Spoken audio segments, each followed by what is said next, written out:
ಆತ್ಮೀಯ ವಿದ್ಯಾರ್ಥಿಗಳೇ, ಇವತ್ತು 5ನೇ ಅಧ್ಯಾಯದಲ್ಲಿರುವಂತಹ ಕೊನೆಯ topic recent changes in Indian villages. ಭಾರತೀಯ ಹಳ್ಳಿಗಳಲ್ಲಿ ಇತ್ತೀಚೆಗೆ ಆಗಿರುವಂತಹ ಬದಲಾವಣೆಗಳನ್ನು ಕುರಿತು ಸ್ವಲ್ಪ ಮಾಹಿತಿಯನ್ನು ಪಡೆದುಕೊಳ್ಳೋಣ. ಭಾರತೀಯ ಹಳ್ಳಿಗಳ ಅರ್ಥ ತಿಳ್ಕೊಂಡ್ರಿ, ಹಳ್ಳಿಗಳು ಅಂದರೆ ಏನು ಅಂತ ತಿಳ್ಕೊಂಡ್ರಿ, ಹಾಗೆಯೇ ಹಳ್ಳಿಗಳ ರಚನೆಯಲ್ಲಿರುವಂತಹ ವಿನ್ಯಾಸಗಳ ಪ್ರಕಾರಗಳನ್ನು ಅರ್ಥ ಮಾಡ್ಕೊಂಡ್ರಿ. ಕೊನೆಯ ಟಾಪಿಕಲ್ಲಿ ಹಳ್ಳಿಗಳಲ್ಲಿ ಆಗಿರುವಂತಹ ಬದಲಾವಣೆಗಳನ್ನು ಅರ್ಥ ಮಾಡ್ಕೊಳ್ಳಿಕ್ಕಿದೆ. Recent changes in Indian villages, ನಮ್ಮ ಭಾರತೀಯ ಹಳ್ಳಿಗಳಲ್ಲಿ ಇತ್ತೀಚೆಗೆ ಏನೇನು ಬದಲಾವಣೆಗಳಾಗಿದೆ ಅಂತ. ಎಲ್ರಿಗೂ ಗೊತ್ತಿರೋ ಹಾಗೆ ಬದಲಾವಣೆ ಅನ್ನೋದು ನಿಸರ್ಗದ ನಿಯಮ. ಅಂದರೆ ಬದಲಾವಣೆ ಅನಿವಾರ್ಯ ಮತ್ತು ಅವಶ್ಯಕ. ಹೀಗಾಗಿ ಭಾರತೀಯ ಗ್ರಾಮಗಳಲ್ಲಿ ಹಲವಾರು ಬದಲಾವಣೆಗಳಾಗಿದೆ. ನಗರ ಸಮುದಾಯಗಳಿಗೆ ಹೋಲಿಸಿದರೆ ಗ್ರಾಮೀಣ ಸಮುದಾಯಗಳಲ್ಲಿ ಬದಲಾವಣೆಗಳು ಸ್ವಲ್ಪ ನಿಧಾನವಾಗಿ ಆಗುತ್ತೆ. ನಗರವಾಸಿಗಳು ಬದಲಾವಣೆಗಳನ್ನು ಬೇಗ ಸ್ವೀಕಾರ ಮಾಡ್ತಾರೆ, ಆದರೆ ಗ್ರಾಮೀಣ ವಾಸಿಗಳು, ಹಳ್ಳಿಯ ಜನ ಬದಲಾವಣೆಗಳನ್ನು ಅಷ್ಟು ಬೇಗ ಸ್ವೀಕಾರ ಮಾಡೋದಿಲ್ಲ. ಹಾಗಾಗಿ ಗ್ರಾಮೀಣ ಭಾಗಗಳಲ್ಲಿ ಬದಲಾವಣೆ ತುಂಬ ನಿಧಾನವಾಗಿ ಆಗುತ್ತೆ. ಇಂತಹ ಪರಿವರ್ತನೆಗಳಲ್ಲಿ ಕೆಲವು ತಮ್ಮಷ್ಟಕ್ಕೆ ತಾವೇ ಸಂಭವಿಸ್ತವೆ. ಅಂಥವುಗಳನ್ನು ಅನಿಯೋಜಿತ, ಅನಿರ್ದೇಶಿತ ಅಥವಾ ಉದ್ದೇಶವಿಲ್ಲದೆ ಆಗಿರುವಂತಹ ಬದಲಾವಣೆಗಳು ಅಂತ ಕರೀತಾರೆ. ಅಂದರೆ ನ್ಯಾಚುರಲಿ, ನೈಸರ್ಗಿಕವಾಗಿ ಆಗುವ ಬದಲಾವಣೆಗಳನ್ನು ಅನಿಯೋಜಿತ, ಯಾವುದೇ ಉದ್ದೇಶವಿಲ್ಲದೆ ತನ್ನಿಂದ ತಾನೇ ಬದಲಾವಣೆ ಆಗುವಂಥದ್ದು ಅಂತ. ಇನ್ನು ಕೆಲವು ಪರಿವರ್ತನೆಗಳನ್ನು ಉದ್ದೇಶಪೂರ್ವಕವಾಗಿ ಮತ್ತು ಪ್ರಯತ್ನಪೂರ್ವಕವಾಗಿ ತರಲಾಗತ್ತೆ ಹಳ್ಳಿಗಳಲ್ಲಿ. ಅಂಥವುಗಳನ್ನು ಯೋಜಿತ ಅಥವಾ ನಿರ್ದೇಶಿತ ಪರಿವರ್ತನೆ ಅಂತಾರೆ. ಅಂದರೆ ಬದಲಾವಣೆಗಳಲ್ಲಿ 2 ಪ್ರಕಾರ ಇದೆ. ಒಂದು ತನ್ನಷ್ಟಕ್ಕೆ ತಾನೇ ಆಗುವಂತಹ ಬದಲಾವಣೆಗಳು, ಅವುಗಳನ್ನು ಅನಿಯೋಜಿತ, ಅನ್ಪ್ಲಾನ್ಡ್ ಚೇಂಜಸ್ ಅಂತ ಕರಿತೇವೆ. ಇನ್ನೊಂದು, ನಾವು ಉದ್ದೇಶಪೂರ್ವಕವಾಗಿ ಯಾವುದೋ ಒಂದು ಉದ್ದೇಶವನ್ನು ಇಟ್ಕೊಂಡು ಬದಲಾವಣೆಗಳನ್ನು ತರೋದು, ಪ್ರಯತ್ನಪೂರ್ವಕವಾಗಿ ಬದಲಾವಣೆಗಳನ್ನು ತರೋದಕ್ಕೆ ಯೋಜಿತ ಅಥವಾ ನಿರ್ದೇಶಿತ, ಡೈರೆಕ್ಟೆಡ್ ಚೇಂಜ್ ಅಂತ ಕರಿತೇವೆ. ಪ್ಲಾನ್ಡ್ ಆರ್ ಡೈರೆಕ್ಟೆಡ್ ಚೇಂಜ್ ಅಂತ ಕರೀತಾರೆ. ಹಳ್ಳಿಗಳಲ್ಲಿ ಎಲ್ಲ ಕ್ಷೇತ್ರಗಳಲ್ಲೂ ಬದಲಾವಣೆಗಳಾಗ್ತಾ ನಡೆದಿದೆ. ಆಧುನಿಕ ಕಾಲದವನ್ನು ನೋಡಿದ್ರೆ ನಾವು ಹಿಂದಿನ ಕಾಲಕ್ಕೆ ಹೋಲಿಸಿದ್ರೆ ಇವತ್ತಿನ ಕಾಲದಲ್ಲಿ ಎಲ್ಲ ಕ್ಷೇತ್ರಗಳಲ್ಲೂ ಗ್ರಾಮಗಳಲ್ಲಿ ಬದಲಾವಣೆಗಳು ಆಗಿದೆ. ಸೊ ಗ್ರಾಮಗಳಲ್ಲಿ ಆಗಿರುವಂತಹ ಪ್ರಮುಖ ಬದಲಾವಣೆಗಳು ಯಾವ್ಯಾವುದು ಅಂತ ಮೊದಲು ಅರ್ಥ ಮಾಡ್ಕೊಳ್ಳೋಣ. ಯಾವ ಕ್ಷೇತ್ರದಲ್ಲಿ ಬದಲಾವಣೆಗಳಾಗಿದೆ ಅಂತ ಅರ್ಥ ಮಾಡ್ಕೊಳ್ಳೋಣ. ನಂತರ ಒಂದೊಂದಾಗಿ ಚರ್ಚೆ ಮಾಡೋಣ. ಪ್ರಮುಖವಾಗಿ ಆಗಿರುವ ಬದಲಾವಣೆಗಳು ಹೀಗಿದೆ. ನಂಬರ್ 1, ಕೌಟುಂಬಿಕ ವ್ಯವಸ್ಥೆಯಲ್ಲಿ ಬದಲಾವಣೆ, ಚೇಂಜಸ್ ಇನ್ ಫ್ಯಾಮಿಲಿ ಸಿಸ್ಟಮ್. ವಿವಾಹ ಸಂಸ್ಥೆಯಲ್ಲಿ ಬದಲಾವಣೆ, ಅಂದರೆ ಚೇಂಜಸ್ ಇನ್ ಮ್ಯಾರೇಜ್ ಸಿಸ್ಟಮ್. ಜಾತಿ ಪದ್ಧತಿಯಲ್ಲಿಯ ಬದಲಾವಣೆ, ಚೇಂಜಸ್ ಇನ್ ಕ್ಯಾಸ್ಟ್ ಸಿಸ್ಟಮ್. ಸಾಮಾಜಿಕ ಸಂಬಂಧಗಳಲ್ಲಿ ಬದಲಾವಣೆ, ಚೇಂಜಸ್ ಇನ್ ಸೋಷಿಯಲ್ ರಿಲೇಷನ್ಸ್. ಧಾರ್ಮಿಕ ಜೀವನದಲ್ಲಿ ಬದಲಾವಣೆ, changes in religious life of village people. ರಾಜಕೀಯ ಜೀವನದಲ್ಲಿ ಬದಲಾವಣೆ, change in the life of political life of village people. And lastly, ಕುಲ ಕಸಬುಗಳ ಕಣ್ಮರೆ ಅಂತ. ಅಂದರೆ disappearance of family occupations, traditional family occupations we can ಸೇ. ಬನ್ನಿ ವಿದ್ಯಾರ್ಥಿಗಳೇ, ಇವಾಗ ಒಂದೊಂದಾಗಿ ಏನು ಬದಲಾವಣೆಗಳಾಗಿದೆ ಅನ್ನೋದನ್ನ ಚರ್ಚೆ ಮಾಡೋಣ. ಮೊದಲನೇದಾಗಿ ಕೌಟುಂಬಿಕ ವ್ಯವಸ್ಥೆಯಲ್ಲಿ ಆಗಿರುವಂತಹ ಬದಲಾವಣೆ, ಚೇಂಜ್ ಇನ್ ಫ್ಯಾಮಿಲಿ ಸಿಸ್ಟಮ್ ಅಂತ. ಒಂದು ಕಾಲದಲ್ಲಿ ಅವಿಭಕ್ತ ಕುಟುಂಬಗಳು ಗ್ರಾಮಗಳ ವಿಶಿಷ್ಟ ಲಕ್ಷಣ ಆಗಿದ್ವು. ಅಂದರೆ ಅವಿಭಕ್ತ ಕುಟುಂಬಗಳೇ ಕಂಡು ಬರ್ತಾ ಇದ್ವು ಗ್ರಾಮಗಳಲ್ಲಿ. ಹೀಗಾಗಿ ಆಗಿನ ಕಾಲದಲ್ಲಿ 10 ಕುಟುಂಬಗಳನ್ನು ತಗೊಂಡ್ರೆ 5 ಕುಟುಂಬಗಳು ಅವಿಭಕ್ತ ಕುಟುಂಬಗಳೇ ಆಗಿರ್ತಾ ಇದ್ವು. ಆದರೆ ಈಗಿನ ಕಾಲದಲ್ಲಿ ಹಳ್ಳಿಯ ಜನರು ಶಿಕ್ಷಣ ಮತ್ತು ಉದ್ಯೋಗಕ್ಕಾಗಿ ನಗರಗಳಿಗೆ ವಲಸೆ ಹೋಗುವಂಥ ಅನಿವಾರ್ಯತೆ ಇದೆ. ಹಳ್ಳಿಗಳಲ್ಲಿದ್ದರೆ ಏನೂ ಸೌಲಭ್ಯಗಳಿರೋದಿಲ್ಲ. ಹಾಗಾಗಿ ಶಿಕ್ಷಣಕ್ಕಾಗಿ, ಉದ್ಯೋಗಕ್ಕಾಗಿ ಸಮೀಪದ ನಗರಗಳಿಗೆ ಜನ ವಲಸೆ ಬರ್ತಾರೆ. ಇದರಿಂದ ಏನಾಗ್ತಾ ಇದೆ, ಹಳ್ಳಿಗಳಲ್ಲಿರುವಂತಹ ಮೂಲ ಅವಿಭಕ್ತ ಕುಟುಂಬಗಳು ವಿಭಜನೆಯಾಗಿ ವಿಭಕ್ತ ಕುಟುಂಬಗಳಾಗಿ ಪರಿವರ್ತನೆ ಆಗ್ತಾ ಇವೆ. ಮೂಲ ಅವಿಭಕ್ತ ಕುಟುಂಬಗಳು ಹಳ್ಳಿಯಲ್ಲಿದ್ದದ್ದು ವಿಭಜನೆಯಾಗಿ ನಗರಗಳಿಗೆ ಬಂದು ಸಣ್ಣ ಸಣ್ಣ ಕುಟುಂಬಗಳಲ್ಲಿ ವಾಸ ಮಾಡ್ತಾ ಇದ್ದಾರೆ. ಇದ್ರ ಜೊತೆಗೆ ವ್ಯಕ್ತಿ ಸ್ವಾತಂತ್ರ್ಯಕ್ಕೆ, ಇಂಡಿವಿಜುವಲಿಸಮ್ ಅಂತ ಕರಿತೇವೆ ನಾವೀಗ. ಸೊ ವ್ಯಕ್ತಿ ಸ್ವಾತಂತ್ರ್ಯಕ್ಕೆ ಗ್ರಾಮೀಣ ಜನ ಹೆಚ್ಚು ಮಹತ್ವ ಕೊಡ್ತಾ ಇದ್ದಾರೆ. ಅವರು ಕೂಡ ನಗರವಾಸಿಗಳಂತೆ ವ್ಯಕ್ತಿವಾದದಲ್ಲಿ ನಂಬಿಕೆಯನ್ನು ಇಡ್ತಾ ಇದ್ದಾರೆ.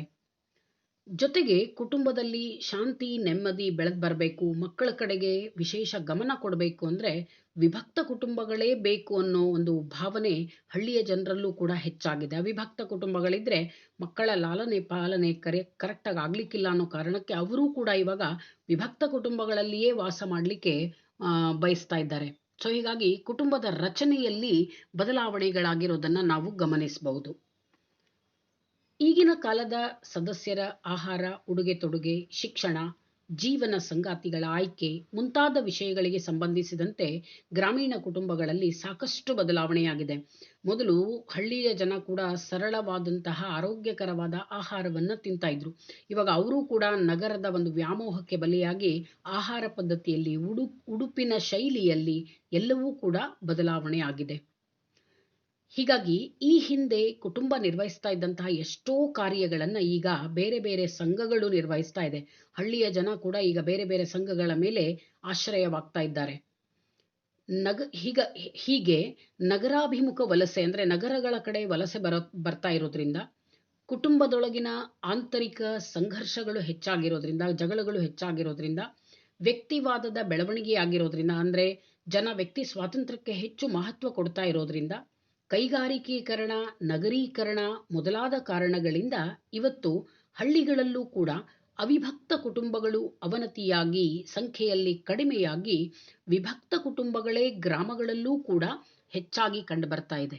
ಇದು ಕುಟುಂಬ ವ್ಯವಸ್ಥೆಯಲ್ಲಿ ಆಗಿರುವಂತಹ ಬದಲಾವಣೆ. ಹಳ್ಳಿಗಳಲ್ಲಿ ನೋಡಿದ್ರೆ, ಮೊದಲಿನ ಕುಟುಂಬಗಳನ್ನು ನೋಡಿದ್ರೆ ರಚನೆ ಮತ್ತು ಕಾರ್ಯ ಎರಡರಲ್ಲೂ ಕೂಡ ಸಾಕಷ್ಟು ಬದಲಾವಣೆಗಳು ಆಗಿದೆ. ಇದು ಮೊದಲನೆಯ ಬದಲಾವಣೆ. ಇನ್ನು ಗ್ರಾಮಗಳಲ್ಲಿ ಆಗಿರುವಂತಹ ಎರಡನೇ ಬದಲಾವಣೆ ಅಂದರೆ ವಿವಾಹ ಸಂಸ್ಥೆಯಲ್ಲಿಯ ಬದಲಾವಣೆ, change in the institution of marriage. ವಿವಾಹದಲ್ಲಿ ಕೆಲವೊಂದು ಬದಲಾವಣೆಗಳು ಆಗಿದೆ ಅಂತ. ಏನು ಬದಲಾವಣೆಗಳಾಗಿದೆ? ಮೊದಲಿನ ಕಾಲದಲ್ಲಿ ವಿವಾಹವನ್ನು ಒಂದು ಪವಿತ್ರ ಸಂಸ್ಕಾರ, ಅದನ್ನು ಶಾಸ್ತ್ರೋಕ್ತವಾಗಿ ವಿಧಿಬದ್ಧವಾಗಿ ನೆರವೇರಿಸಬೇಕು ಮತ್ತು ಒಳಬಾಂಧವ್ಯ ಪದ್ಧತಿಯನ್ನೇ ಅನುಸರಿಸಬೇಕು ಅಂತ ಹಲವಾರು ನಿಯಮಗಳನ್ನು ಹಳ್ಳಿಯ ಜನ ಹಾಕೊಂಡಿದ್ರು. ಇದೆಲ್ಲ ವಿವಾಹಕ್ಕೆ ಸಂಬಂಧಿಸಿದಂತಹ ನಿಯಮಗಳು. ಆದರೆ ಇಂತಹ ಯಾವ ನಿಯಮಗಳೂ ಈಗ ಕಂಡು ಬರ್ತಾ ಇಲ್ಲ. ಯಾಕೆ ಅಂದರೆ ಸುಶಿಕ್ಷಿತರ ಸಂಖ್ಯೆ ಗ್ರಾಮಗಳಲ್ಲಿ ಇವತ್ತು ಹೆಚ್ಚಾಗಿರೋದ್ರಿಂದ ವಿವಾಹ ಸಂಸ್ಥೆಯಲ್ಲಿಯೂ ಸಾಕಷ್ಟು ಬದಲಾವಣೆಗಳಾಗಿದೆ. ಇವಾಗ ಅಷ್ಟೇನೂ ಧಾರ್ಮಿಕ ಒಂದು ಆಚರಣೆಗಳಿಗೆ ಮಹತ್ವ ಕೊಡ್ತಾ ಇಲ್ಲ. ಜೀವನ ಸಂಗಾತಿಗಳ ಆಯ್ಕೆಯಲ್ಲಿ ಪಾಲಕರು ಈಗ ಮಕ್ಕಳ ಅಭಿಪ್ರಾಯವನ್ನೂ ಪಡಿತಾ ಇದ್ದಾರೆ. ಮೊದಲಾಗಿದ್ದರೆ ತಂದೆ ತಾಯಿಗಳೇ ನಿರ್ಧಾರ ಮಾಡ್ತಾ ಇದ್ರು ಮಕ್ಕಳ ಜೀವನ ಸಂಗಾತಿಗಳನ್ನು, ಯಾರನ್ನ ವಿವಾಹವಾಗಬೇಕು ಅನ್ನೋದನ್ನು. ಆದರೆ ಇವಾಗ ಮಕ್ಕಳ ಅಭಿಪ್ರಾಯಕ್ಕೂ ಅಷ್ಟೇ ಮಹತ್ವ ಸಿಕ್ಕಿದೆ. ಜೊತೆಗೆ ಪ್ರೇಮ ವಿವಾಹಗಳು, ಅಂತರ್ಜಾತೀಯ ವಿವಾಹಗಳು ಕೂಡ ಇವಾಗ ಹಳ್ಳಿಗಳಲ್ಲಿ ನಡೀತಾ ಇದೆ. ಮೊದಲು ಇದೆಲ್ಲ ಇರಲಿಲ್ಲ. ಕೇವಲ ಸಾಂಪ್ರದಾಯಿಕ ವಿವಾಹ ಪದ್ಧತಿಯನ್ನು ಆಚರಿಸ್ತಾ ಇದ್ರು ಗ್ರಾಮವಾಸಿಗಳು. ಆದರೆ ಈಗ ನಗರದ ಒಂದು ಪ್ರಭಾವಕ್ಕೆ ಒಳಗಾಗಿ ಅವರೂ ಕೂಡ ಲವ್ ಮ್ಯಾರೇಜಸ್ ಆಗಲಿ ಅಥವಾ ಇಂಟರ್ ಕ್ಯಾಸ್ಟ್, ಇಂಟರ್ ರಿಲಿಜನ್ ಮ್ಯಾರೇಜ್ಗಳೆಲ್ಲ ಇವಾಗ ಹಳ್ಳಿಗಳಲ್ಲಿ ನಡೀತಾ ಇದೆ. ಇದರ ಜೊತೆಗೆ ಮೊದಲು ವಿವಾಹ ಅಂತಂದರೆ ಹಳ್ಳಿಗಳಲ್ಲಿ 2 ರಿಂದ 3 ದಿನಗಳವರೆಗೆ ನಡೀತಾ ಇತ್ತು. ಅದೊಂದು ದೊಡ್ಡ ಸಂಭ್ರಮವಾಗಿ ಮನೆ ಮುಂದೆ ಚಪ್ಪರ ಎಲ್ಲ ಹಾಕಿ ವಿವಾಹಗಳನ್ನು ಮಾಡ್ತಾ ಇದ್ರು.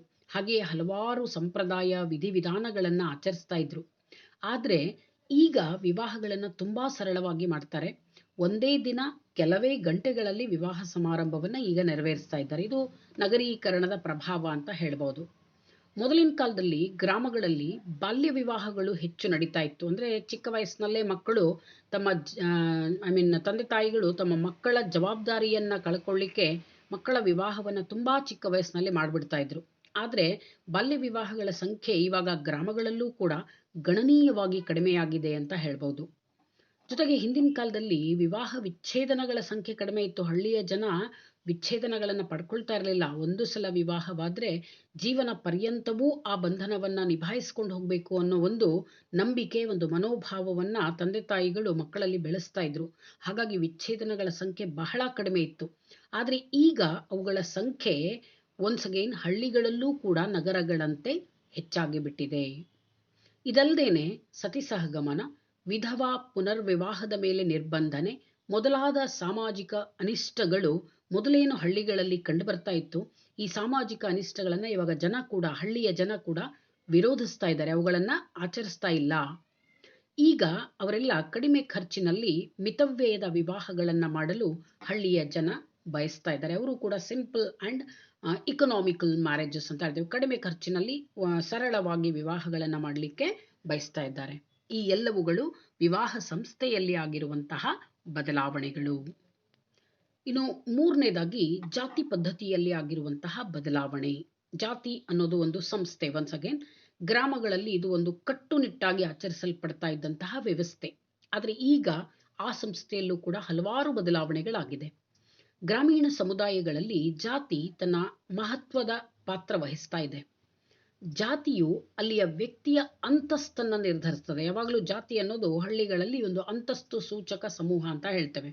ಹಾಗೆಯೇ ಇದೊಂದು ವೃತ್ತಿ ಸೂಚಕ ಸಮೂಹವೂ ಕೂಡ ಆಗಿದೆ. ಅಂದರೆ ಆಯಾ ಜಾತಿಯವರು ಇಂಥ ನಿರ್ದಿಷ್ಟ ವೃತ್ತಿಗಳನ್ನೇ ಮಾಡುವಂತಹ ಪರಂಪರೆ ಇನ್ನೂ ಕೂಡ ಹಳ್ಳಿಗಳಲ್ಲಿ ಇದೆ.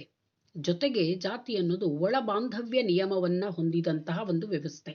ಒಳಬಾಂಧವ್ಯ ಅಂದರೆ ವಿವಾಹವಾಗುವಾಗ ತಮ್ಮ ಜಾತಿ ಮತ್ತು ಉಪಜಾತಿಯ ಒಳಗಡೆಯೇ ವಿವಾಹವಾಗುವಂಥ ವ್ಯವಸ್ಥೆಗೆ ಒಳಬಾಂಧವ್ಯ, ಎಂಡೋಗ್ಯಾಮಿ ಟೈಪ್ ಆಫ್ ಮ್ಯಾರೇಜ್ ಅಂತ ಕರಿತೇವೆ.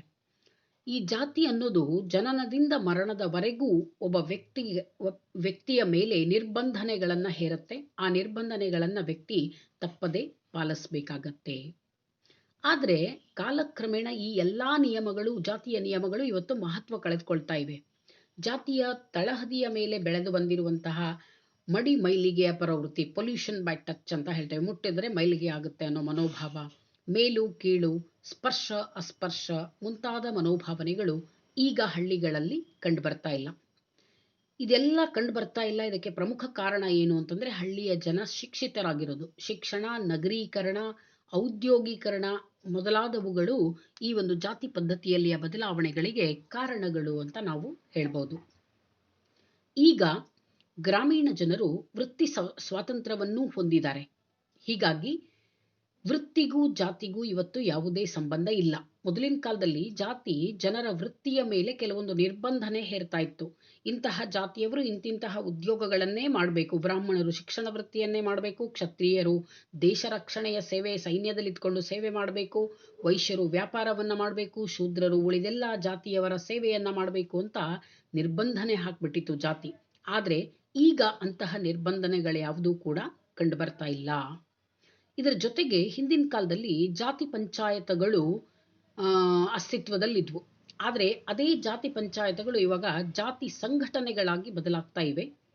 ಹಿಂದೆ ಜಾತಿ ಪಂಚಾಯತಗಳು ಜನರು ಪಾಲಿಸಬೇಕಾದಂತಹ ನಿಯಮಗಳನ್ನು ಹೇರಿ ಆ ನಿಯಮಗಳನ್ನು ಎಲ್ಲರೂ ತಪ್ಪದೇ ಪಾಲಿಸುವಂತೆ ನೋಡ್ಕೊಳ್ತಾ ಇತ್ತು. ಆದರೆ ಈಗ ಜಾತಿ ಸಂಘಟನೆಗಳು ಸರ್ಕಾರದಿಂದ ಧನ ಸಹಾಯವನ್ನು ಪಡಿತಾ ತಮ್ಮ ಜಾತಿ ಸಮೂಹಗಳನ್ನು ಬಲಿಷ್ಠ ಮಾಡ್ತಾ ಇವೆ. ಜಾತಿ ಸಂಘಟನೆಗಳು ತುಂಬ ಬಲಿಷ್ಠವಾಗಿವೆ, ಪ್ರಬಲವಾಗಿವೆ. ಜಾತಿಯ ಒಂದು ಪ್ರಜ್ಞೆ ಜನರಲ್ಲಿ ಜಾಸ್ತಿ ಆಗಿದೆ. ಹೀಗೆ ಮೊದಲಿನ ಕಾಲದಲ್ಲಿ ಗ್ರಾಮಗಳಲ್ಲಿ ಕಂಡುಬರ್ತಾ ಇದ್ದಂತಹ ಜಾತಿಯ ನಿರ್ಬಂಧನೆಗಳು, ಸಂಪ್ರದಾಯಗಳು ಈಗ ಕಡಿಮೆಯಾಗಿವೆ ಅಂತ ಹೇಳ್ಬೋದು. ಇದು ಜಾತಿ ವ್ಯವಸ್ಥೆಯಲ್ಲಿ ಗ್ರಾಮಗಳಲ್ಲಿ ಆಗಿರುವಂತಹ ಬದಲಾವಣೆ. ಇನ್ನು 4ನೇದು ಸಾಮಾಜಿಕ ಸಂಬಂಧಗಳಲ್ಲಿ ಬದಲಾವಣೆಯಾಗಿದೆ. Change in social relationships. ಹಿಂದಿನ ಕಾಲದಲ್ಲಿ ಹಳ್ಳಿಗಳಲ್ಲಿ ಜನರ ನಡುವೆ ಅನ್ಯೋನ್ಯ ಸಂಬಂಧಗಳು ಕಂಡುಬರ್ತಾ ಇದ್ವು, ಆತ್ಮೀಯ ಸಂಬಂಧಗಳು ಕಂಡುಬರ್ತಾ ಇದ್ವು.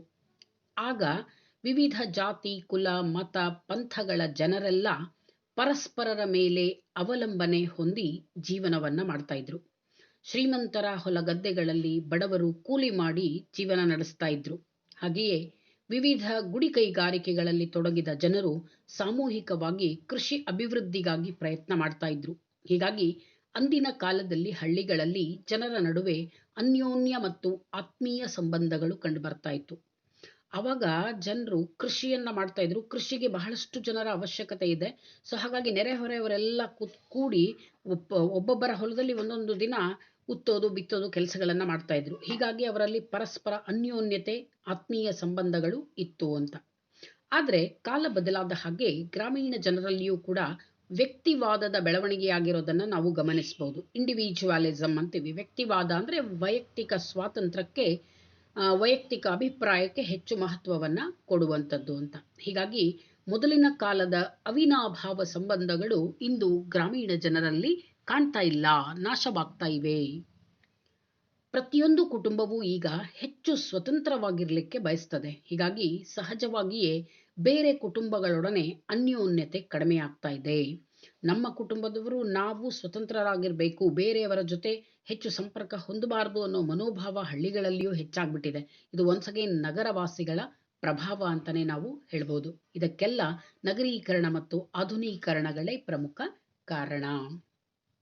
ನಗರ ಸಮುದಾಯಗಳೊಂದಿಗೆ ನಿಕಟ ಸಂಬಂಧವನ್ನು ಹೊಂದಿರುವಂತಹ ಅನೇಕ ಗ್ರಾಮೀಣ ಕುಟುಂಬಗಳು ಪ್ರತ್ಯೇಕತೆಯ ಭಾವನೆಯನ್ನ ಇವತ್ತು ಬೆಳೆಸ್ಕೊಳ್ತಾ ಇವೆ.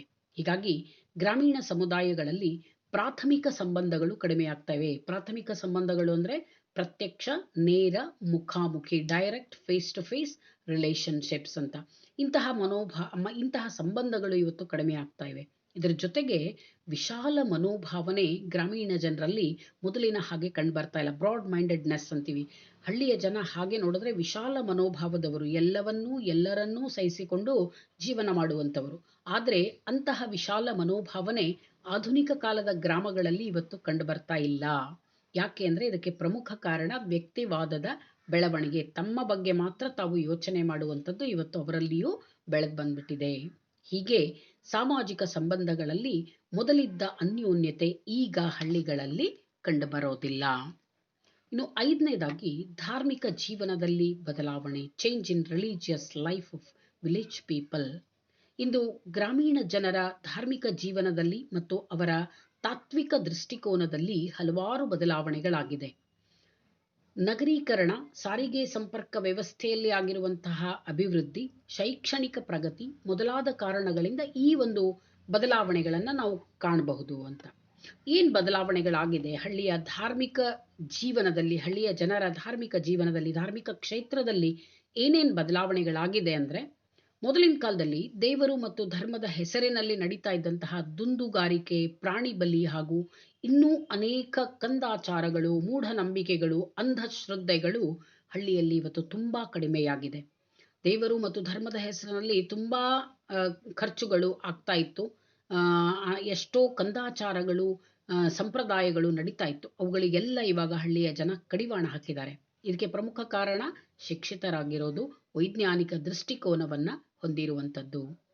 ದೂರದರ್ಶನ, ಚಲನಚಿತ್ರ ಮೊದಲಾದ ಸಮೂಹ ಮಾಧ್ಯಮಗಳ ಪ್ರಭಾವದಿಂದ ಇವತ್ತು ಗ್ರಾಮೀಣ ಸಮುದಾಯಗಳ ಸಂಪ್ರದಾಯಗಳು, ಪದ್ಧತಿಗಳು ಕ್ರಮೇಣ ನಾಶವಾಗ್ತಾ ಇವೆ.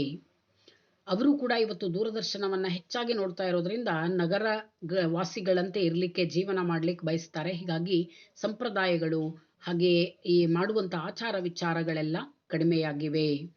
ಜನಪದ ಗೀತೆಗಳು, ಗೀಗಿ ಪದ, ಲಾವಣಿ ಪದ, ಸಣ್ಣಾಟ, ದೊಡ್ಡಾಟ ಮೊದಲಾದ ಕಲೆಗಳು ಇಂದು ಕಣ್ಮರೆಯಾಗಿವೆ. ಇವೆಲ್ಲ ಹಾಗೆ ನೋಡಿದ್ರೆ ಭಾರತೀಯ ಸಮಾಜದ ವಿಶಿಷ್ಟ ಕಲೆಗಳು, ವಿಶಿಷ್ಟ ಸಂಪ್ರದಾಯಗಳು ಅಂತಾನೆ ಹೇಳ್ಬೋದು.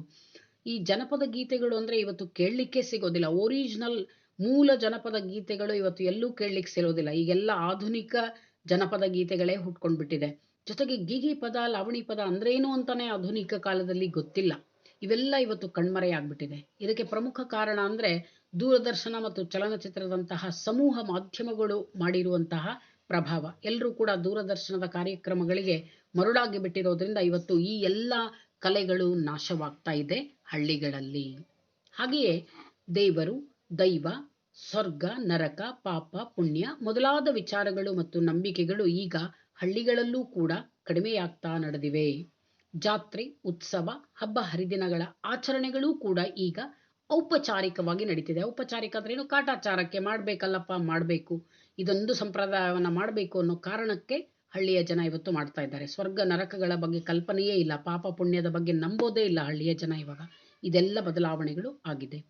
ಜೊತೆಗೆ ವ್ಯವಸಾಯದಲ್ಲಿ ಆಗಿರುವ ಸುಧಾರಣೆ ಮತ್ತು ಹೊಸ ಯಂತ್ರೋಪಕರಣಗಳ ಬಳಕೆ ಏನಿದೆ, ಗ್ರಾಮೀಣ ಜನರ ಧಾರ್ಮಿಕ ಮನೋಭಾವಗಳ ಶಿಥಿಲತೆಗೆ ಕಾರಣವಾಗಿದೆ ಅಂತ ನಾವು ಹೇಳ್ಬೋದು. ಯಾಕೆಂದ್ರೆ ಭೂಮಿ ಮತ್ತು ದನಕರುಗಳ ಬಗ್ಗೆ ಹಿಂದಿನ ಕಾಲದಲ್ಲಿದ್ದ ಪೂಜ್ಯ ಭಾವನೆಗಳು, ದೈವತ್ವದ ಭಾವನೆಗಳು ಈಗ ಹಳ್ಳಿಯ ಜನರಲ್ಲಿ ಕಂಡು ಬರ್ತಾ ಇಲ್ಲ. ಅಷ್ಟೇನೂ ದೇವರು, ದೈವ ಅನ್ನೋ ಒಂದು ಭಾವನೆಯಿಂದ ಭೂಮಿಯನ್ನಾಗಲಿ ದನಕರುಗಳನ್ನಾಗಲಿ ಇವತ್ತು ಪೂಜೆ ಮಾಡ್ತಾ ಇಲ್ಲ. ಹೀಗೆ ಗ್ರಾಮೀಣ ಜನರ ಧಾರ್ಮಿಕ ಜೀವನದಲ್ಲಿ ಸಾಕಷ್ಟು ಬದಲಾವಣೆಗಳಾಗಿರೋದನ್ನು ನಾವು ಗಮನಿಸಬಹುದು.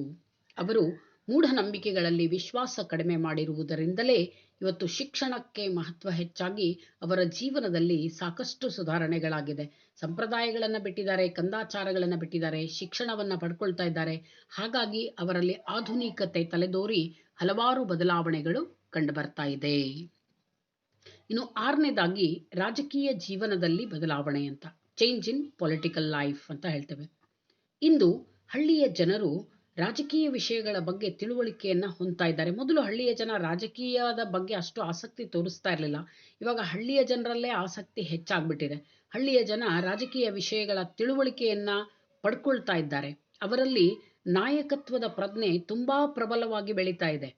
ಗ್ರಾಮ ಪಂಚಾಯತ್ಗಳ ಮೂಲಕ ಅವರು ರಾಜಕೀಯ ಹಕ್ಕುಗಳನ್ನು ಅನುಭವಿಸ್ತಾ ಇದ್ದಾರೆ. ಇವತ್ತು ಗ್ರಾಮೀಣ ಪ್ರದೇಶಗಳಲ್ಲಿ ಇವತ್ತು ಜನರು ದೂರದರ್ಶನದ ಮೂಲಕ ರಾಜಕೀಯ ತಿಳುವಳಿಕೆಯನ್ನು ಪಡ್ಕೊಳ್ತಾ ಇದ್ದಾರೆ. ಮೊದಲು ರಾಜಕೀಯದ ಬಗ್ಗೆ ಹೆಚ್ಚು ಪ್ರಜ್ಞೆಯೇ ಇರಲಿಲ್ಲ ಹಳ್ಳಿಯ ಜನರಿಗೆ. ಇವತ್ತು ದೂರದರ್ಶನದಲ್ಲಿ ಬರುವ ಎಲ್ಲ ಕಾರ್ಯಕ್ರಮಗಳನ್ನು ನೋಡಿ ರಾಜಕೀಯ ಅಂದ್ರೇನು, ಚುನಾವಣೆಗಳು ಅಂದ್ರೇನು, ಹೇಗೆ ಆಯ್ಕೆ ಮಾಡ್ತಾರೆ ಎಲ್ಲವನ್ನೂ ಅವರು ಕೂಡ ಇವತ್ತು ತಿಳ್ಕೊಂಡಿದ್ದಾರೆ. ರಾಜಕಾರಣ ಇಂದು ಹಳ್ಳಿಗಳಲ್ಲಿ ಪ್ರವೇಶವಾಗಿದ್ದರಿಂದ ಈ ಮೊದಲು ಅವರಲ್ಲಿದ್ದಂತಹ ಸಾಮುದಾಯಿಕ ಭಾವನೆ ಕಡಿಮೆಯಾಗ್ಬಿಟ್ಟಿದೆ. ಇದರ ಸ್ಥಳದಲ್ಲಿ ರಾಜಕೀಯ ಪ್ರಜ್ಞೆ ಹೆಚ್ಚಾಗಿದೆ. ಮೊದಲು ನಮ್ಮ ಹಳ್ಳಿ ನಮ್ಮ ಜನರು ಅನ್ನೋ ಮನೋಭಾವ, ಸಾಮುದಾಯಿಕ ಪ್ರಜ್ಞೆ ಇರ್ತಾ ಇತ್ತು ಅವರಲ್ಲಿ. ಆದರೆ ಈಗ ಅದು ಇಲ್ಲ. ಯಾಕೆಂದ್ರೆ ರಾಜಕೀಯ ಪಕ್ಷಗಳು ಪ್ರಬಲವಾಗ್ಬಿಟ್ಟಿದೆ ಹಳ್ಳಿಗಳಲ್ಲಿ. ಪಕ್ಷ ಭೇದ, ಪಕ್ಷ ವೈಷಮ್ಯ ಇರೋದ್ರಿಂದ ಅಲ್ಲಿ ಇವತ್ತು ಸಾಮುದಾಯಿಕ ಪ್ರಜ್ಞೆ, ನಾವು ನಮ್ಮವರು ಅನ್ನೋ ಭಾವನೆ ಹಳ್ಳಿಗಳಲ್ಲೂ ಕಡಿಮೆಯಾಗ್ಬಿಟ್ಟಿದೆ. ಪರಂಪರಾಗತ ಗ್ರಾಮಗಳಲ್ಲಿ ಮೇಲ್ಜಾತಿಗೆ ಸಂಬಂಧಿಸಿದ ಜನರು ಮೊದಲು ಮುಂದಾಳತ್ವ ಅಥವಾ ನಾಯಕತ್ವವನ್ನ ವಹಿಸ್ತಾ ಇದ್ರು, ನಾಯಕರಾಗ್ತಾ ಇದ್ರು. ಎಲ್ಲರೂ ಅಪರ್ ಕಾಸ್ಟ್ ಪೀಪಲ್ ಲೀಡರ್ಸ್ ಆಗ್ತಾ ಇದ್ರು ಮೊದಲು. ಆದರೆ ಇಂದು ಹಳ್ಳಿಗಳಲ್ಲಿ ಸುಶಿಕ್ಷಿತ ಯುವ ಜನಾಂಗದವರು ನಾಯಕರಾಗಿ ಮುನ್ನಡೆಸ್ತಾ ಇರೋದನ್ನ ನಾವು ಕಾಣಬಹುದು ಅಂತ. ಅಂದ್ರೆ ಮೊದಲು ಮೇಲ್ಜಾತಿಯವರೇ ಹಳ್ಳಿಯಲ್ಲಿ ಗ್ರಾಮ ಪಂಚಾಯತಿ ಅಧ್ಯಕ್ಷರಾಗ್ಲಿ ಮುಖಂಡರಾಗ್ಲಿ ಆಗ್ತಾ ಇದ್ರು. ಇವಾಗ ಜಾತಿಯ ಆಧಾರದ ಮೇಲೆ ಆಗೋದಿಲ್ಲ. ಯಾರಿಗೆ ಹೆಚ್ಚು ಪ್ರಜ್ಞೆ ಇದೆಯೋ, ಯಾರಿಗೆ ನಾಯಕತ್ವದ ಗುಣಗಳಿದೆಯೋ ಅವರು ಇವತ್ತು ರಾಜಕಾರಣದಲ್ಲಿ ಮುಖ್ಯಸ್ಥರಾಗ್ತಾ ಇದ್ದಾರೆ, ನಾಯಕರಾಗ್ತಾ ಇದ್ದಾರೆ ಅಂತ. ಹೀಗಾಗಿ ಇವತ್ತು ಯುವ ಜನಾಂಗದವರು, ಸುಶಿಕ್ಷಿತ ಯುವ ಜನಾಂಗದವರು ಹಳ್ಳಿಗಳಲ್ಲಿ ನಾಯಕರಾಗಿ ಹಳ್ಳಿಗಳನ್ನು ಮುನ್ನಡೆಸ್ತಾ ಇರೋದನ್ನು ನಾವು ಕಾಣ್ಬೋದು. ಇದಕ್ಕೆ ಪ್ರಮುಖ ಕಾರಣ ಅಂದರೆ ಪ್ರಜಾಪ್ರಭುತ್ವದ ಆಧಾರದ ಮೇಲೆ ನಡೆಯುವಂತಹ ಮತದಾನ. ಇಲ್ಲಿ ಜಾತಿ ಮತ್ತೊಂದು ಯಾವುದೂ ಕೂಡ ಮಹತ್ವ ಆಗೋದಿಲ್ಲ. ಯಾರು ಸುಶಿಕ್ಷಿತರಾಗಿದ್ದಾರೆ, ಯಾರು ಯೋಗ್ಯರಾಗಿದ್ದಾರೆ ಅವರನ್ನ ಮತದಾನದ ಮೂಲಕ ಆರಿಸ್ತಾರೆ. ಇದಲ್ಲದೆ ಗ್ರಾಮೀಣ ಸಮುದಾಯಗಳ ಅಭಿವೃದ್ಧಿಗಾಗಿ ಇವತ್ತು ಸರ್ಕಾರ ಹಲವಾರು ಯೋಜನೆಗಳನ್ನು ಜಾರಿಯಲ್ಲಿ ತಂದಿದೆ. ಉದಾಹರಣೆಗೆ ಸಮುದಾಯ ಅಭಿವೃದ್ಧಿ ಯೋಜನೆ, ಕಮ್ಯುನಿಟಿ ಡೆವಲಪ್ಮೆಂಟ್ ಪ್ರೋಗ್ರಾಮ್, CDP ಅಂತಾನೆ ಕರೀತಾರೆ, ಸಾಕ್ಷರತಾ ಆಂದೋಲನ, ಲಿಟರಸಿ ಪ್ರೋಗ್ರಾಮ್, ಹಾಗೆ ಪಂಚಾಯತ್ ರಾಜ್ ವ್ಯವಸ್ಥೆ, ನಿರ್ಮಲ ಗ್ರಾಮ ಯೋಜನೆ, ಜವಾಹರ್ ರೋಜ್ಗಾರ್ ಯೋಜನೆ ಮೊದಲಾದವುಗಳು. ಇಂತಹ ಎಲ್ಲ ಕಾರ್ಯಕ್ರಮಗಳನ್ನು ತಂದು ಇವತ್ತು ಸರ್ಕಾರ, ಕೇಂದ್ರ ಸರ್ಕಾರ ಇರ್ಬೋದು, ರಾಜ್ಯ ಸರ್ಕಾರ ಇರ್ಬೋದು, ಹಳ್ಳಿಗಳ ಒಂದು ಸುಧಾರಣೆಗಾಗಿ ಪ್ರಯತ್ನ ಪಡ್ತಾ ಇದೆ. ಇವುಗಳಿಂದಾಗಿ ಮತ್ತು ಇನ್ನೂ ಹಲವಾರು ಯೋಜನೆಗಳಿಂದಾಗಿ ಗ್ರಾಮೀಣ ಜನರ ಜೀವನದಲ್ಲಿ ಇವತ್ತು ಈಗಿನ ಕಾಲದಲ್ಲಿ ಮಹತ್ವದ ಸುಧಾರಣೆಗಳಾಗಿವೆ ಅಂತ ನಾವು ಹೇಳ್ಬೋದು. ಹೀಗೆ ಹಳ್ಳಿಯ ಜನರಲ್ಲಿ ರಾಜಕೀಯ ಪ್ರಜ್ಞೆ ಮತ್ತು ಪೌರ ಪ್ರಜ್ಞೆಯನ್ನು ಬೆಳೆಸಲು ಪಂಚಾಯತ್ ರಾಜ್ ವ್ಯವಸ್ಥೆಯನ್ನು ಜಾರಿಗೊಳಿಸುವುದರ ಮೂಲಕ ಗ್ರಾಮ ಸಮುದಾಯಗಳ ರಾಜಕೀಯ ಕ್ಷೇತ್ರದಲ್ಲಿ ಸಾಕಷ್ಟು ಸುಧಾರಣೆಗಳಾಗಿರೋದನ್ನು ನಾವು ಗಮನಿಸಬಹುದು. ಹಳ್ಳಿಯ ಜನರಲ್ಲಿ ರಾಜಕೀಯ ಪ್ರಜ್ಞೆ ತುಂಬ ಜಾಸ್ತಿ ಇದೆ. ಅದು ರಾಜ್ಯ ರಾಜಕೀಯ ಇರಲಿ, ಕೇಂದ್ರದ ರಾಜಕಾರಣ ಇರಲಿ, ಎಲ್ಲದರಲ್ಲೂ ಕೂಡ ಇವತ್ತು ಗ್ರಾಮವಾಸಿಗಳು ಭಾಗವಹಿಸ್ತಾರೆ. ಇದು ಬಹಳ ಪ್ರಮುಖವಾಗಿ ಆಗಿರುವಂತಹ, ರಾಜಕೀಯ ಕ್ಷೇತ್ರದಲ್ಲಿ ಆಗಿರುವಂತಹ ಬದಲಾವಣೆ. ಇನ್ನು ಕೊನೆಯದಾಗಿ ಕುಲ ಕಸುಬುಗಳು ಕಣ್ಮರೆಯಾಗಿರೋದು. ಕುಲ ಕಸುಬುಗಳ ಕಣ್ಮರೆ, disappearance of family occupations or traditional occupations we can say. ಗೃಹ ಕೈಗಾರಿಕೆಗಳು ಅಥವಾ ಗುಡಿ ಕೈಗಾರಿಕೆಗಳು ಗ್ರಾಮೀಣ ಜನರ ಬದುಕಿಗೆ ಆಧಾರವಾಗಿದ್ವು. ಪ್ರತಿಯೊಂದು ಕುಟುಂಬಕ್ಕೂ ತನ್ನದೇ ಆದಂತಹ ಒಂದು ವೃತ್ತಿ ಅಥವಾ ಕಸುಬು ಇರ್ತಾ ಇತ್ತು. ಅದನ್ನೇ ಕುಲ ಕಸುಬು ಅಂತ ಕರೀತಾರೆ. ಕುಲ ಕಸುಬು ಅಂದ್ರೆ ತಲೆ ತಲಾಂತರಗಳಿಂದ ಆ ಕುಟುಂಬ ಮಾಡ್ಕೊಂಡು ಬಂದಿರುವಂತಹ ಒಂದು ಉದ್ಯೋಗ ಅಂತ ಅರ್ಥ. ಆದರೆ ಆಧುನಿಕ ಕಾಲದಲ್ಲಿ ಭೌತವಾದ ಏನಿದೆ, ಗ್ರಾಮೀಣ ಜನರ ಮನೋಭಾವನೆಗಳಲ್ಲಿ ಸಾಕಷ್ಟು ಬದಲಾವಣೆಯನ್ನು ತಂದಿದೆ. ಭೌತವಾದ ಅಂದರೆ ಮಟೀರಿಯಾಲಿಸಮ್ ಅಂತ ಹೇಳ್ತೇವೆ. ಅಂದರೆ ಹಳ್ಳಿಯ ಜನ ಕೂಡ ಇವತ್ತು ಲಾಭದ ಕಡೆಗೆ ಗಮನ ಕೊಡ್ತಾ ಇದ್ದಾರೆ, ಮಟೀರಿಯಾಲಿಸ್ಟಿಕ್ ಆಗ್ತಾ ಇದ್ದಾರೆ. ಪರಂಪರಾಗತ ಕುಲ ಕಸುಬುಗಳನ್ನು ಮುಂದುವರಿಸ್ಕೊಂಡು ಹೋಗೋದ್ರಿಂದ ಆರ್ಥಿಕ ಪ್ರಗತಿ ಸಾಧ್ಯ ಇಲ್ಲ ಅನ್ನೋ ಒಂದು ಭಾವನೆ ಈಗ ಗ್ರಾಮೀಣ ಜನರಲ್ಲೂ ಕೂಡ ಬಂದ್ಬಿಟ್ಟಿದೆ. ಕುಲ ಕಸುಬುಗಳನ್ನು ನಾವು ಮಾಡೋದ್ರಿಂದ ಹೆಚ್ಚು ಗಳಿಸ್ಲಿಕ್ಕೆ ಆಗೋದಿಲ್ಲ, ಆರ್ಥಿಕವಾಗಿ ಪ್ರಗತಿ ಆಗ್ಲಿಕ್ಕೆ ಆಗೋದಿಲ್ಲ ಅನ್ನೋದನ್ನ ಹಳ್ಳಿಯ ಜನ ಇವತ್ತು ಮನಗಂಡಿದ್ದಾರೆ. ಹಾಗಾಗಿ ದಿನ ಕಳೆದಂತೆ ಹಳ್ಳಿಗಳಲ್ಲಿ ಪರಂಪರಾಗತ ಉದ್ಯೋಗಗಳು ಮಹತ್ವ ಕಳೆದುಕೊಳ್ತಾ ಇದೆ. ಈಗಿನ ಕಾಲದಲ್ಲಿ ಗ್ರಾಮೀಣ ಜನರು ಹೆಚ್ಚು ಹಣವನ್ನ ಸಂಪಾದನೆ ಮಾಡುವ ಉದ್ದೇಶದಿಂದ ಹೊಸ ಉದ್ಯೋಗಗಳನ್ನು ಹುಡುಕಿಕೊಂಡು ನಗರಗಳಿಗೆ ವಲಸೆ ಹೋಗ್ತಾ ಇದ್ದಾರೆ. ಆರ್ಥಿಕ ಪ್ರಗತಿಯಾಗಬೇಕು, ನಾವು ಬೇಗ ಶ್ರೀಮಂತರಾಗಬೇಕು ಅನ್ನೋ ಕಾರಣಕ್ಕೆ ಗ್ರಾಮೀಣ ಜನ ತಮ್ಮ ಮೂಲ ಉದ್ಯೋಗಗಳನ್ನು ಬಿಟ್ಟು ನಗರಗಳಿಗೆ ವಲಸೆ ಹೋಗಿ ಬೇರೆ ಉದ್ಯೋಗಗಳಲ್ಲಿ ತೊಡಗಲಿಕ್ಕೆ ಬಯಸ್ತಾ ಇದ್ದಾರೆ. ಈಗ ಜನರು ಹೆಚ್ಚು ಲಾಭದಾಯಕ ಉದ್ಯೋಗಗಳಲ್ಲಿ ತೊಡಗಿರೋದನ್ನೂ ಕೂಡ ನಾವು ಗಮನಿಸಬಹುದು ಅಂತ. ಈಗ ಗ್ರಾಮೀಣ ಸಮುದಾಯಗಳಲ್ಲಿ ಉದ್ಯೋಗಗಳ ಮೇಲೆ ಜಾತಿಯ ನಿರ್ಬಂಧನೆಗಳು ಕಂಡು ಬರ್ತಾ ಇಲ್ಲ, ವೃತ್ತಿ ನಿರ್ಬಂಧನೆ ಇಲ್ಲ. ಮೊದಲಿನ ಕಾಲದಲ್ಲಿ ಜಾತಿ ಅನ್ನೋದು ವೃತ್ತಿ ಸೂಚಕ ಸಮೂಹ ಆಗಿತ್ತು. ತಂದೆ ಮಾಡುವಂಥ ಉದ್ಯೋಗವನ್ನೇ ಮಗನೂ ಮಾಡಬೇಕು ಅನ್ನೋ ನಿಯಮ ಇತ್ತು. ಆದರೆ ಈಗ ಅಂತಹ ಯಾವ ನಿಯಮಗಳು ಇಲ್ಲ. ಯಾಕೆ ಅಂದರೆ ಜನರಿಗೆ ಇವಾಗ ವೃತ್ತಿ ಸ್ವಾತಂತ್ರ್ಯ ಉಂಟು. ಗ್ರಾಮಗಳಲ್ಲಿ ಕೆಲವು ಜನ ತಮ್ಮ ಪರಂಪರಾಗತ ಉದ್ಯೋಗಗಳನ್ನೇ ಇವತ್ತೇನು ಮಾಡಿದ್ದಾರೆ, ಆಧುನೀಕರಣಗೊಳಿಸಿಕೊಂಡು ಆ ಉದ್ಯೋಗಗಳಿಂದ ಹೆಚ್ಚು ಹಣವನ್ನು ಗಳಿಸ್ತಾ ಇದ್ದಾರೆ. ಪರಂಪರಾಗತ ಉದ್ಯೋಗವನ್ನೇ ಮಾಡ್ತಾ ಇದ್ದಾರೆ, ಆದರೆ ಅದನ್ನೇ ಸ್ವಲ್ಪ ಆಧುನೀಕರಣಗೊಳಿಸಿ ಅದಕ್ಕೆ ಒಂದು ಮಾಡರ್ನ್ ಟಚ್ ಕೊಟ್ಟು ಹೊಸ ಒಂದು ಹೊಸ ರೂಪವನ್ನು ಕೊಟ್ಟು ಹೆಚ್ಚು ಹಣವನ್ನು ಗಳಿಸ್ತಾ ಇದ್ದಾರೆ. ಉದಾಹರಣೆಗೆ ತಗೊಳ್ಳೋದಾದರೆ ಚಮ್ಮಾರರು, ಕೊಬ್ಲರ್ಸ್, ವಿ ಕ್ಯಾನ್ ಸೇ, ಬಡಿಗರು, ಕಾರ್ಪೆಂಟರ್ಸ್, ಕಮ್ಮಾರರು, ಬ್ಲ್ಯಾಕ್ ಸ್ಮಿತ್, ಅಕ್ಕಸಾಲಿಗರು, ಗೋಲ್ಡ್ ಸ್ಮಿತ್ಸ್, ಇವರೆಲ್ಲ ಏನು ಮಾಡ್ತಾ ಇದ್ದಾರೆ, ಇವತ್ತು ನಗರದ ಪ್ರಮುಖ ರಸ್ತೆಗಳಲ್ಲಿ ಸುಂದರವಾದ ಕಟ್ಟಡಗಳಲ್ಲಿ ಆಧುನಿಕ ಉಪಕರಣಗಳೊಂದಿಗೆ ಹೆಚ್ಚು ಗ್ರಾಹಕರನ್ನು ಆಕರ್ಷಿಸುವುದರೊಂದಿಗೆ ಹೆಚ್ಚಿನ ಪ್ರಮಾಣದಲ್ಲಿ ಲಾಭವನ್ನು ಪಡಿತಾ ಇದ್ದಾರೆ. ತಮ್ಮ ಊರಲ್ಲಿ ವಸ್ತುಗಳನ್ನು ತಯಾರಿಸಿ ನಗರಗಳಲ್ಲಿ ಶೋರೂಮ್ಗಳನ್ನು ಹಾಕಿ ಗ್ರಾಹಕರನ್ನು ಆಕರ್ಷಿಸಿ ಲಾಭವನ್ನು ಪಡಿತಾ ಇದ್ದಾರೆ. ಅಂದರೆ ಕೆಲವರು ಮೂಲ ಉದ್ಯೋಗಗಳನ್ನು ಬಿಟ್ಟಿಲ್ಲ, ಮೂಲ ಉದ್ಯೋಗಗಳನ್ನೇ ಆಧುನೀಕರಣಗೊಳಿಸಿ ಇನ್ನೂ ಕೂಡ ಆ ಉದ್ಯೋಗಗಳನ್ನ ಮಾಡ್ತಾ ಹೆಚ್ಚು ಹಣವನ್ನು ಗಳಿಸ್ತಾ ಇದ್ದಾರೆ. ಹೀಗೆ ಗ್ರಾಮೀಣ ಸಮುದಾಯಗಳಲ್ಲಿ ಈ ಹಿಂದೆ ಏನು ಕಂಡು ಬರ್ತಾ ಇದ್ವು ಕುಲಕಸುಬುಗಳು ಈಗ ಕಣ್ಮರೆಯಾಗಿವೆ ಅಥವಾ ಅವನತಿಯಾಗ್ತಾ ಇವೆ ಅಂತ ನಾವು ಹೇಳಬಹುದು. ಇವೆಲ್ಲವುಗಳು ಕೂಡ ಇತ್ತೀಚೆಗೆ ಭಾರತೀಯ ಗ್ರಾಮಗಳಲ್ಲಿ ಆಗ್ತಾ ಇರುವಂತಹ ಬದಲಾವಣೆಗಳು, ವಿವಿಧ ಕ್ಷೇತ್ರಗಳಲ್ಲಿ ಆಗ್ತಾ ಇರುವಂತಹ ಬದಲಾವಣೆಗಳು. ಇದು ನಿಮ್ಮ ಚಾಪ್ಟರ್ 5 ಟಾಪಿಕ್ 3. ಇದು ನಿಮ್ಮ ಸಿಲೆಬಸ್ ಕಂಪ್ಲೀಟ್ ಆಗಿರುವಂಥದ್ದು. ಅಧ್ಯಾಯ 5 ಅಧ್ಯಾಯಗಳಿದೆ ನಿಮಗೆ ಕಲೀಲಿಕ್ಕೆ. 5 ಅಧ್ಯಾಯಗಳು ಮುಗೀತು ಇಲ್ಲಿಗೆ. Thank you. ಧನ್ಯವಾದಗಳು.